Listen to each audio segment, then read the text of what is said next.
Alhamdulillahi Rabbil Alamin, wassalatu wassalamu ala man la nabiyya ba'da. Sot inshallah do të flasim për kushtet e ezanit.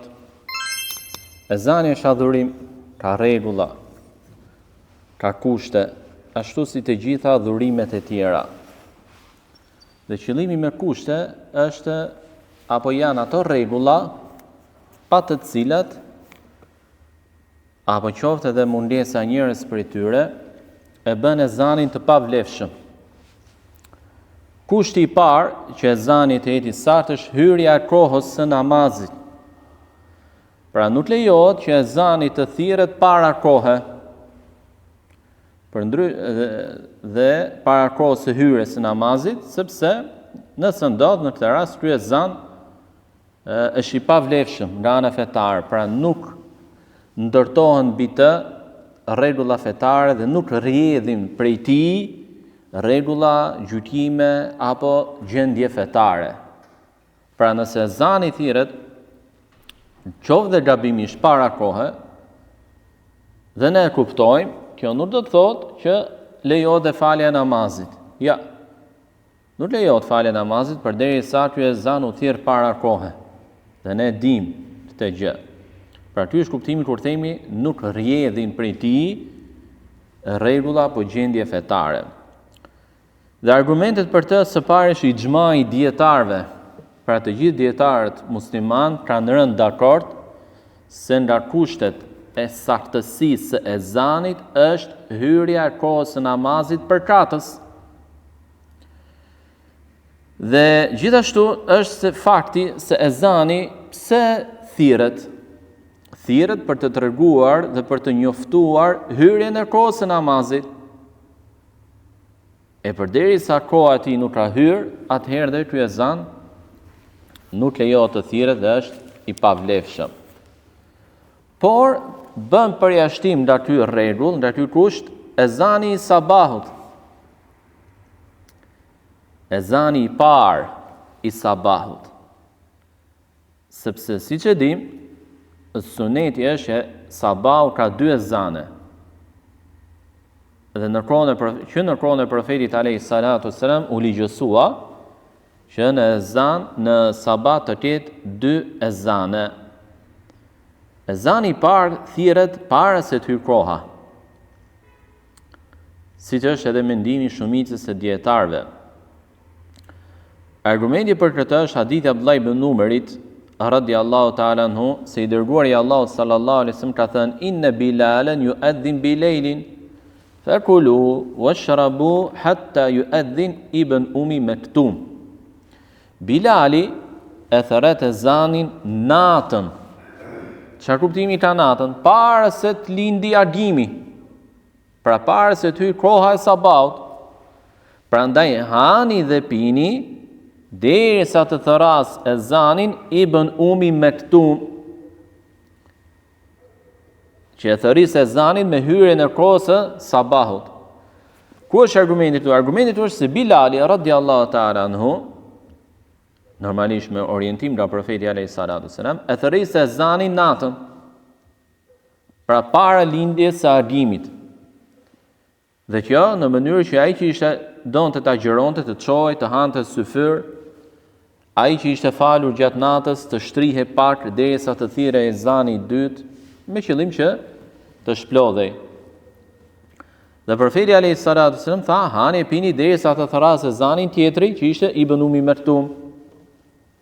Pra ky hadith i profetit alayhi salatu wasallam shpreh qartë ligjësimin e të 2 ezanëve për sabah. Dhe se ezani i parë është para hyrjes së kohës së sabahut dhe është për qëllimet që përmendëm. Pra në këtë rast në namazin e sabahut ligjësohet thirrja e një ezani tjetër të parë para kohës. Ky është përjashtim nga rregulli që jemi ne. Gjithashtu përcillet nga Abdullah ibn Mas'ud radiallahu ta'ala anhu, se i dërguari i Allahut sallallahu alaihi wasallam ka thënë: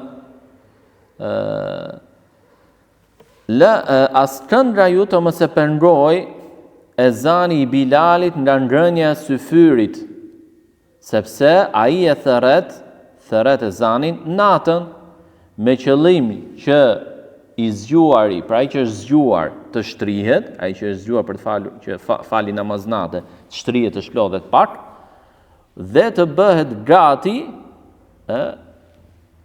ai që është në gjumë, pra të bëhet gati për namazin e sabahut, ai që është në gjumë.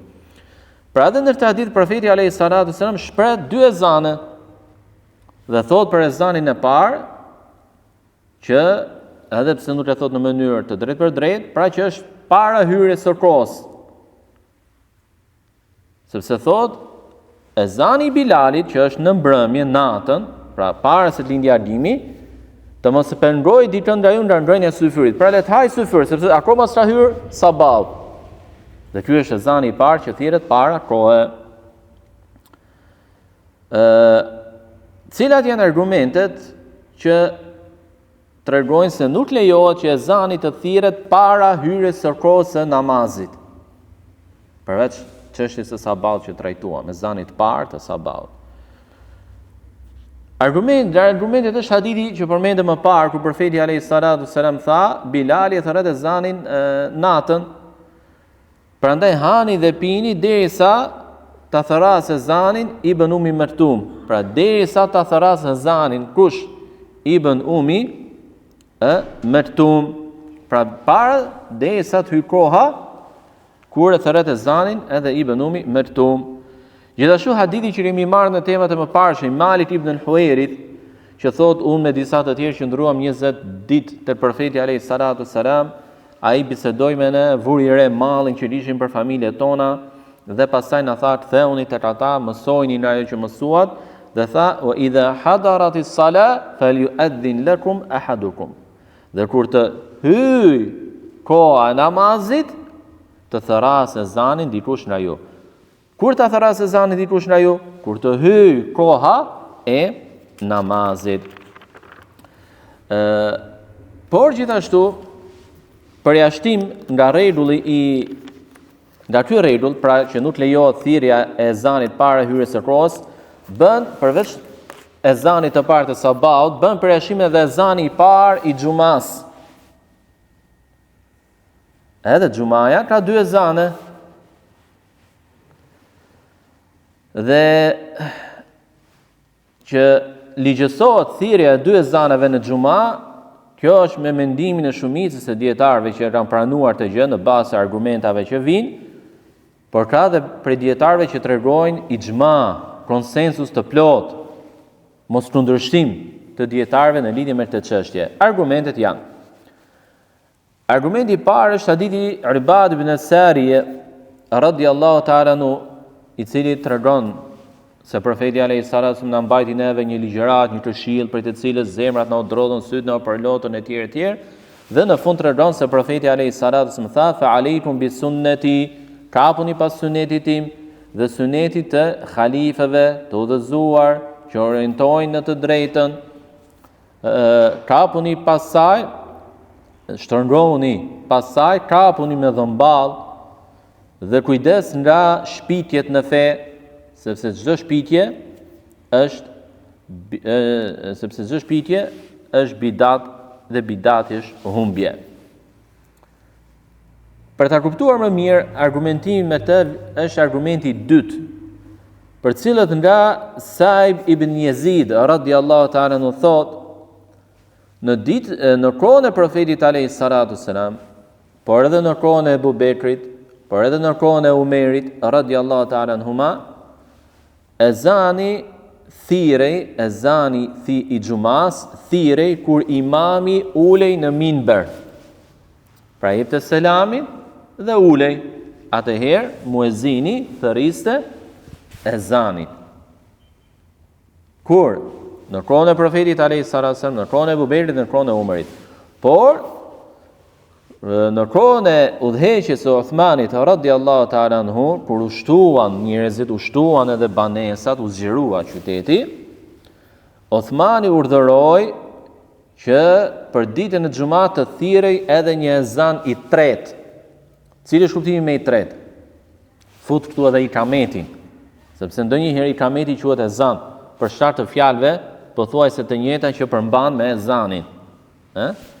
Si sot profeti alayhi salatu wasallam bejnë kulli edhanejni salat. Ndërmjet dy ezanëve ka namaz. Ndërmjet kujt dy ezanëve? Ezanit dhe ikametit. Pra ka namaz nafile. Urdhëroi pra që të thirrej edhe një ezan i tretë. Pra dy ezane plus ikameti. Në quhet ikameti ezan për atë që shpjeguam më parë. Dhe ai thirrej në Zawra. Zawra ishte një vend i lartë në tregun e Medinës, ku hypte muezini dhe thëriste ezanin. Dhe kjo çështje u pranua dhe vazhdoi. U pranua nga sahabët. Pra kur Uthmani radhiyallahu ta'ala anhu e vendosi të ezan të parë, kishte akoma sahab. Sepse Uthmani nuk ishte sahabi i fundit që vdiq. Dhe ata e pranuar të gjë nga Uthmani, këtë rregull. Dhe profeti alayhi salatu wasallam na ka urdhëruar ne që t'i pranojmë këto rregulla nga 4 halifet, siç përmendëm në hadithin më parë. Kapuni pas sunetit dhe sunetit të halifeve, të udhëzuar drejt, që orientojnë të drejta dhe vërteta.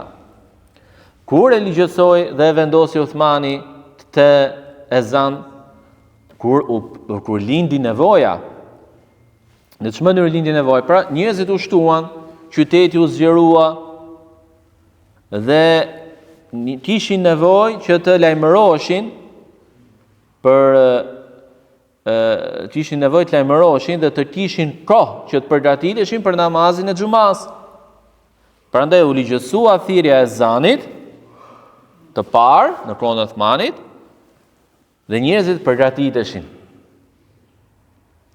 Dhe ky ezan ishte para hyrjes së kohës.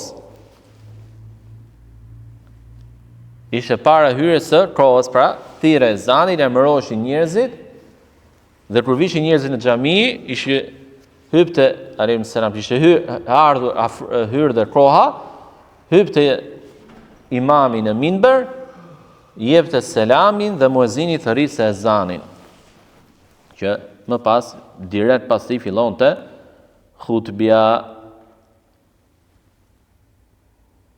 Kushti i dytë, niyeti. Niyeti është kusht për çdo adhurim. Asnjë adhurim nuk pranohet pa nijet. Dhe asnjë adhurim nuk pranohet pa nijet të sinqertë. Pra nëse dikush e thërret ezanin, jo me nijetin e adhurimit, jo me nijetin e hyrjes së kohës, por thjesht do të imitoj muezinin. Thjesht do të imitoj muezinin, nuk quhet ky ezan. Sepse si ishte nijeti i ezanit si adhurim dhe i ezanit si lajmërues dhe njoftues i hyrjes së kohës së namazit. Argumenti për të është se profeti alayhi salatu wasallam ka thënë innamal a'malu binniyat wa innamal likulli imrin ma nawa.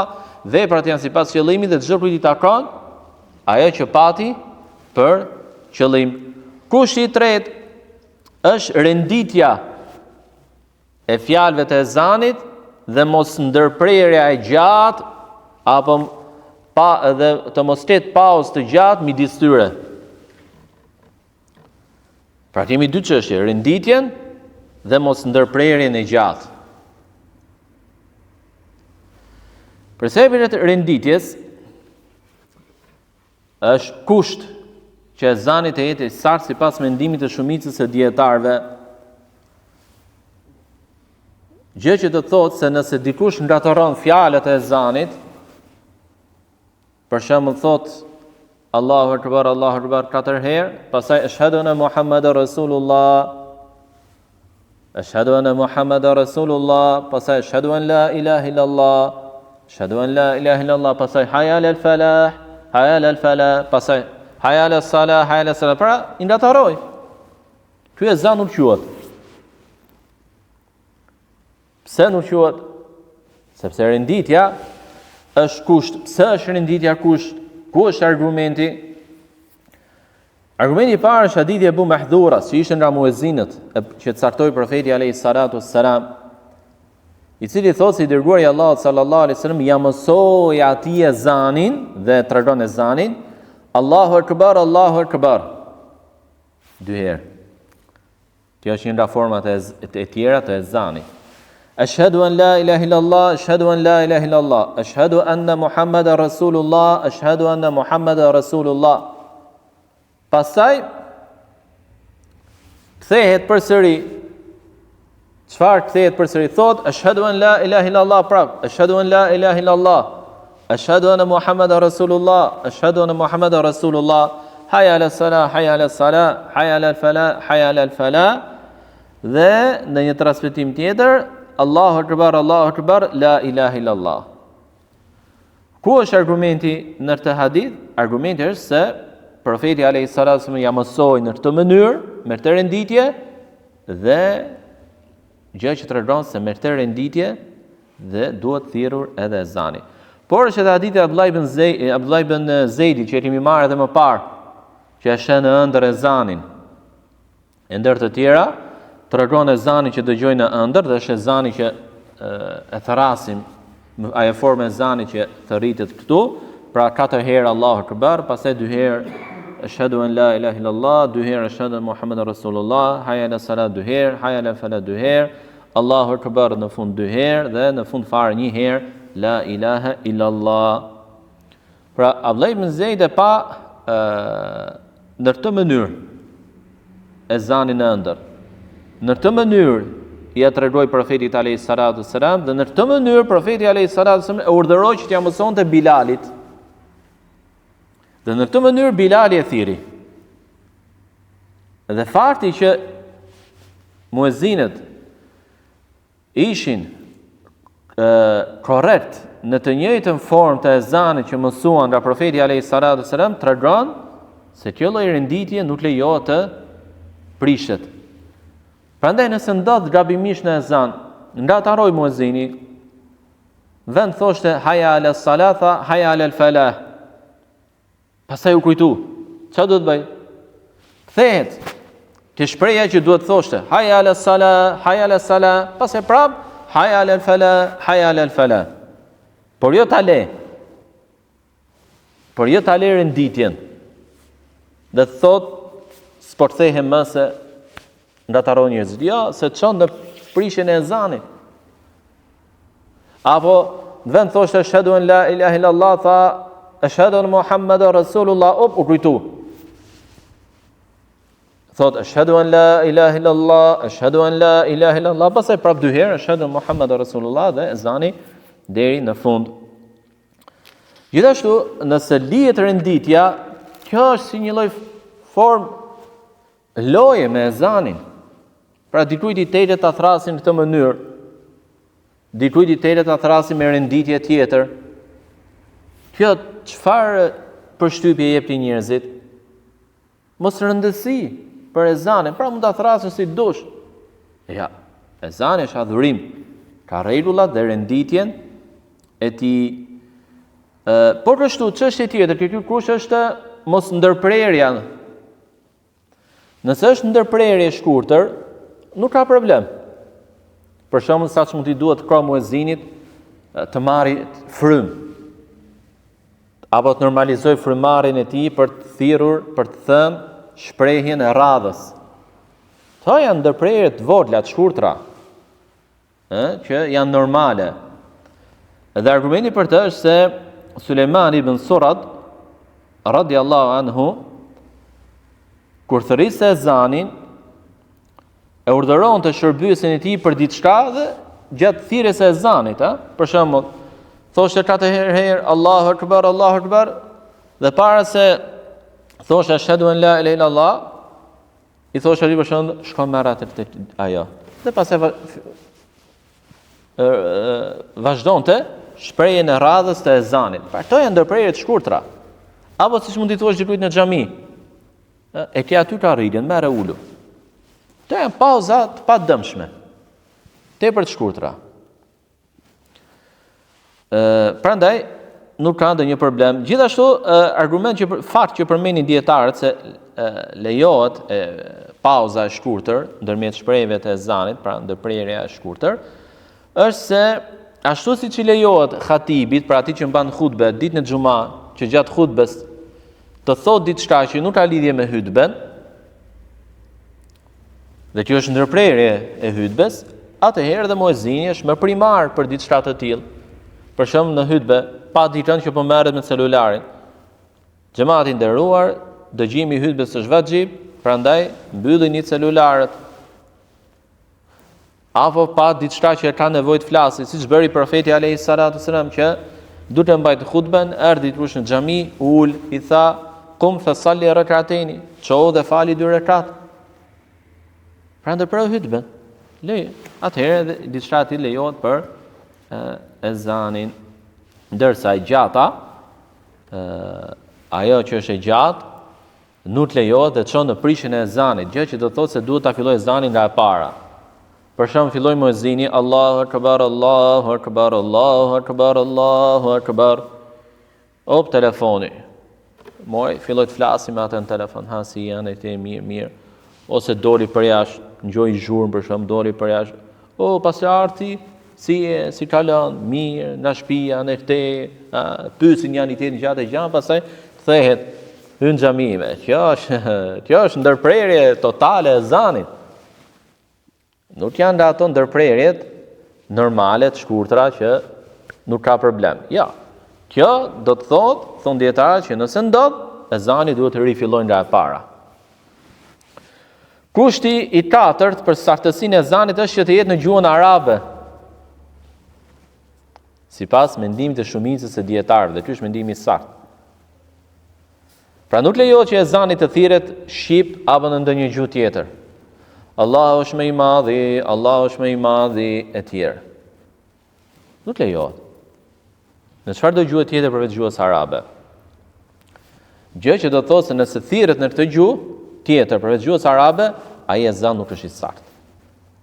Dhe duhet thirrur edhe një herë tjetër në gjuhën arabe. Pse kjo gjë? Sepse ezani është adhurim, është dhikër i përcaktuar në fe, jo vetëm në fjalët e tij, por edhe në gjuhën e tij, në gjuhën arabe. Dhe nuk lejohet të dilet nga ky fakt, të lihet dhe të thirret në gjuhë tjetër. Por duhet i bërë gjithashtu analogji, krahasim, qiyas me leximin e Kur'anit apo dhikrave të tjerë në namaz. A lejohet të lexosh Fatihan për shembull në gjuhë tjetër përveç gjuhës arabe në namaz? Nuk lejohet. A lejohet që në ruku apo në sejdë dhikrin ta bësh në gjuhë tjetër përveç gjuhës arabe? Nuk lejohet. Njëjtë edhe ezani. Njëjtë edhe ezani thonë. Kushti i 5 është që ezani të jetë i rregullt dhe pa gabime shqiptimi që çojnë në ndryshimin e kuptimit të fjalëve.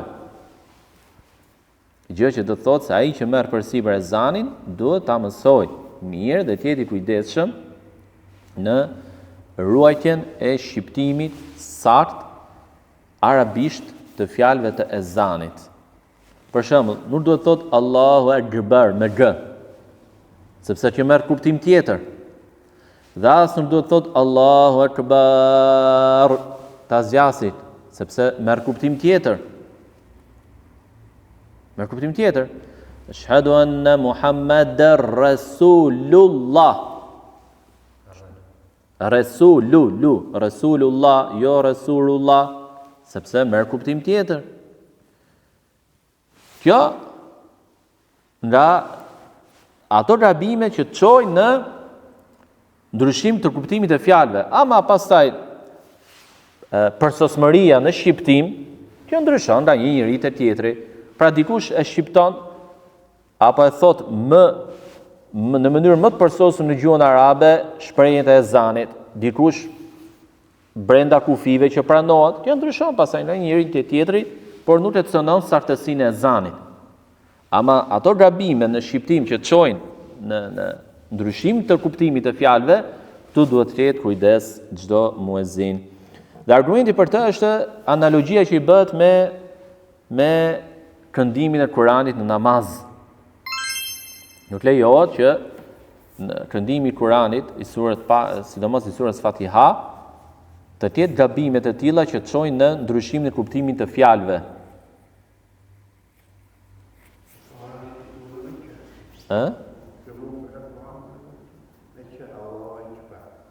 A shuhet i midit?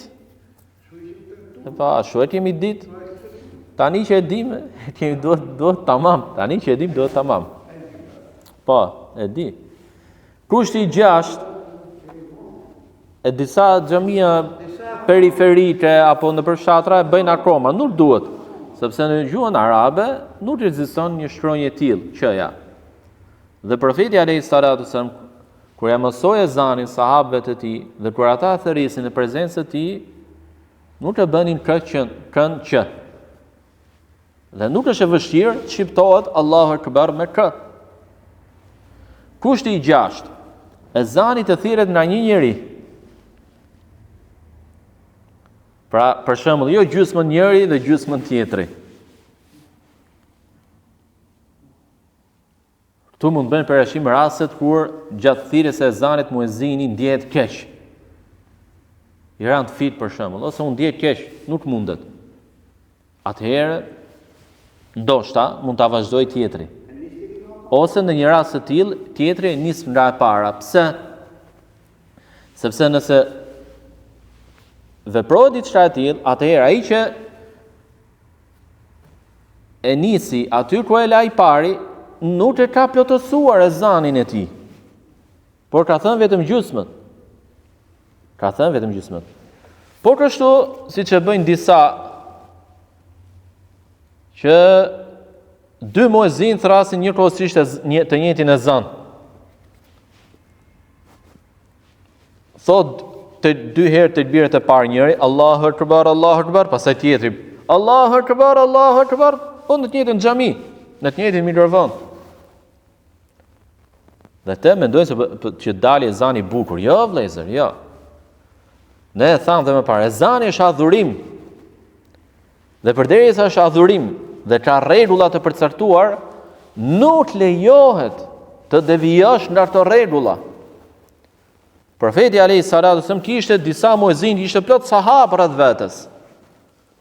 Dhe nëse do të ishte lejuar apo e bukur apo më e mira që në të njëjtin ezan të përfshieshin 2 apo më shumë muezin, do ta bënte ai i pari. Por kur ezani del nga qëllimi i tij që është thirrja dhe lajmërimi, dhe shndrohet dhe jepen metafora apo ngjyra si të jetë një këngë, atëherë ndodhin dhe bidate të tilla.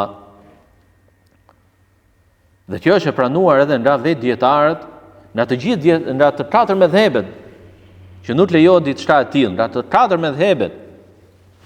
Kushti i 7, ngritja e zërit. Pra, kur thirret ezani, ngrihet zëri. Sot ndoshta s'është e nevojshme të bërtasë shumë sepse janë mjetet, është mikrofoni, dhe ndonjëherë mund të jetë më e mirë për muezinin që ta thërras qetë sepse i del zëri më bukur. Apo nuk lodhet dhe kur vjen fundi i ezanit nuk ka fuqi ta mbaroj. Dhe del pastaj jo mirë. Sot janë mjetet që nuk është nevoja ndonjëherë, që varet pastaj dikush i ka akordat më të mira se tjetri dhe edhe e ngren zërin dhe se ka problem. Sepse është edhe më i ri mosha pastaj etj.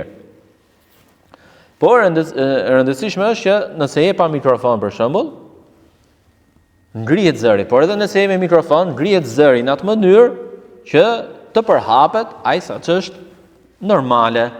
Të përhapet ai sa ç'është normale. Dhe argumentet për të është hadithi Abdullah ibn Abdurrahman ibn Abi Sa'sa, se Abu Sa'id al-Khudri radhiyallahu ta'ala anhu i tha që mi marrë hadith që shoh se ty të pëlqejnë bagëtit dhe qëndrimi me to në për kullota dhe stane, prandaj kur të jesh me to në vende të tilla, thirre ezanin, sepse nuk ka xhin apo njeri apo diçka tjetër që dëgjon zërin tënd, vetë se do të dëshmoj për ty në ditën e Kiametit. Dhe tha më pas, e kam dëgjuar të gjën nga i dërguari i Allahut sallallahu alaihi wasallam. Pra, profeti alaihi salatu wasallam nënkuptohet tu që urdhëroi për ngritjen e zërit në ezan.